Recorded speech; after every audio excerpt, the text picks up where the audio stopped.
Hello friends, if your US Bank app is not working and you want to know how to fix this issue, so keep watching this video. Today we are going to fix why US Bank app is not working in your phone. So let's get started. There may be several reasons behind this issue. Today, we are going to provide you all solution for iPhone users. If you are Android user, video link is in description box. Solution 1. Check your internet connection. Make sure your internet connection is fully working and you are getting good internet speed. Because sometimes due to internet issue, apps not working properly. If you still facing same issue, then try solution 2. Update your app.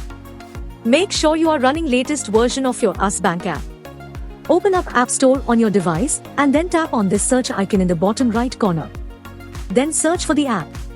And if you see this update button right next to the app name, simply tap on it to make sure you are running the latest version of the app. If you still facing same issue, then try solution 3. Then you need to clear app cache.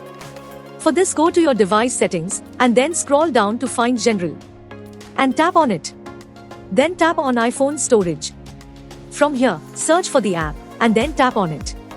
Once you're on this screen, you need to tap on offload app. Tap again to confirm. It'll take a bit for processing and then a reinstall button will show up. Simply tap on it to reinstall the app. This should fix the issue. If you still facing same issue, then try solution 4. Now you need to completely reinstall the app. Follow the on-screen instructions to navigate all the way to the app page. Once you're on this screen, tap on delete app to uninstall the app from your device. Once uninstalled, open up App Store and then search for the app here.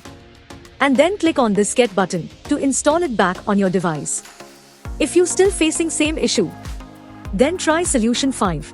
Restart your phone. Sometimes restarting devices automatic resolve these types issues. Hopefully this will fix the issue. If you still facing same issue, this mean app server is down or the app is in under maintenance. In that case, wait for couple of hours and then try again.